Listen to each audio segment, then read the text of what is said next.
All right, Krystal, what's on your radar?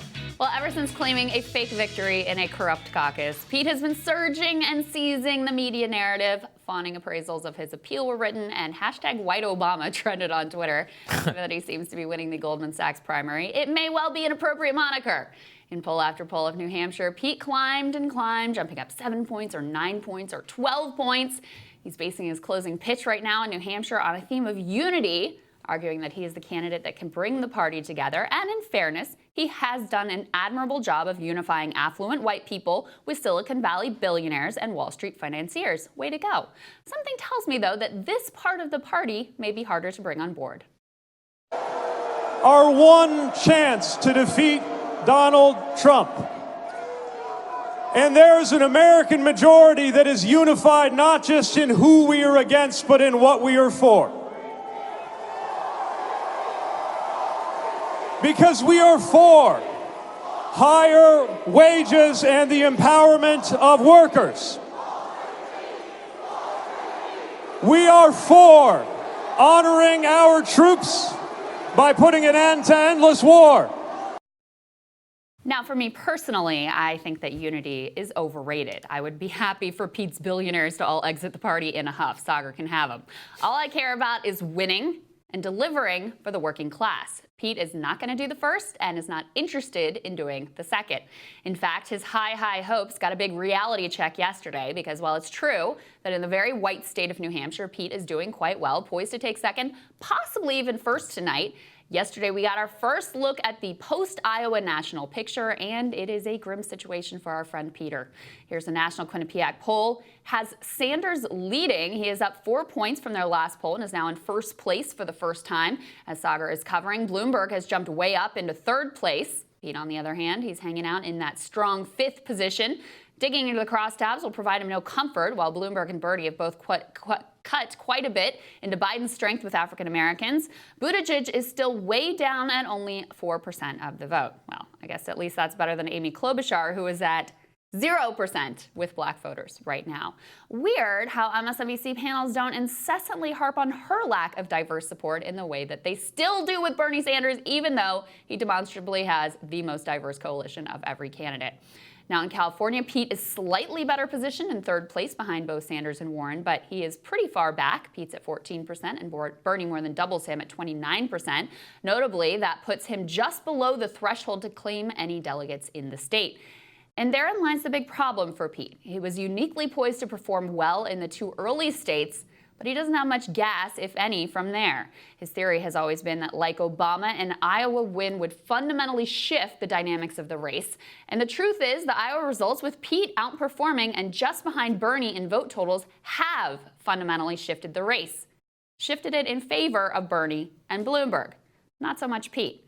Now he's betting on something new. He's hoping that a strong finish in New Hampshire will get black voters to change their minds. After watching this moment unfold, though, let's just say I have my doubts. Getting big money out of politics. And in order to do that, we're going to have to reform the entire system. I am not a fan of, those to be clear, I am not a fan of the current campaign finance system. And the reality is, it's not going to get better in all of the ways we need it to get better without a constitutional reform. So there are things we can and should do right away. They can deal with black money, dark money, African American money. I'm always happy to take black money contributions in my campaign. Dark money refers to when you can't identify the funding that goes into these super PACs. Good Lord. Yeah. Pete's only hope requires more magical thinking that if he wins New Hampshire, then that will be the moment when everything shifts in his direction. It is dubious logic, but it's his only shot. In other words, for Pete, everything is truly on the line tonight. As of right now, the Real Clear Politics average has Sanders at about 29 and Pete at 21. And if that is the result that holds Pete and his 40-plus billionaires, they'll be all but finished. Does it surprise you that the nation's financiers, supposedly geniuses at assessing risk, have put their money on such a bad bet with no real plausible path to nomination? I mean, these are the same geniuses who threw money at the makers of Shadow app. And in the end, I guess, Pete is essentially the Shadow app candidate. Great at attracting money from fools through corporate buzzwords and prestige connections. Looks great on paper and from a distance, but ultimately doomed to fail. perhaps as soon as tonight. And that's the thing, Sagar. Look, we were waiting to get any national polls out of after Iowa to see what the dynamics were. Maybe it worked out. Maybe there was a big national surge. Maybe black voters took another look at Pete. Maybe he really did shift the dynamics of the race so that he had a path. And now we are seeing from multiple national polls that came out yesterday, that has not happened. Yeah, and I was just scrolling through some of the crosstabs more with Buttigieg, and I couldn't literally was checking to see, has there been any sort of realistic bump in the national polling after that win in Iowa? No. He's got couple points, no, maybe. I mean, but even amongst black voters, no. There's no support there. So it just reinforces your thesis even more, which is that no matter what happens here, it's pretty much done for him. I mean, he could place third or fourth, but I don't see how you can parlay that into any sort of win, because the next overwhelmingly white states he might be competitive in are not for 2 or 3 months, right? So, like, what is he going to do in that interim period? That's a long way for media narrative, and I just don't see it for him. Now, they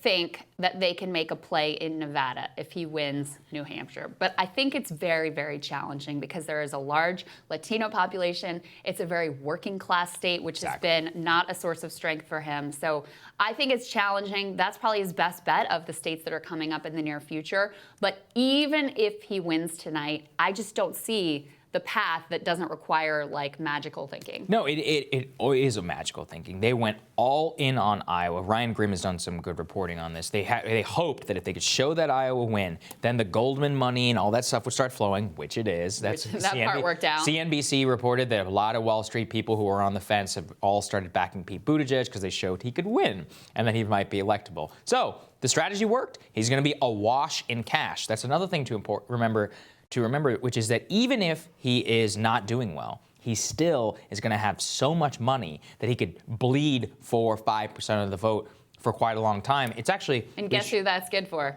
Very exactly. Very, very good for Bernie Sanders, not good for a Bloomberg, not good for a Biden, not good for a Warren. So it generally...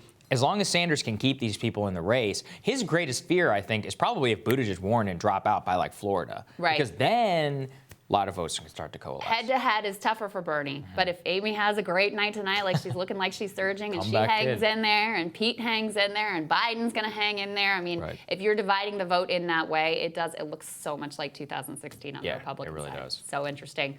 All right, Sagar, looking forward to your radar. That is next.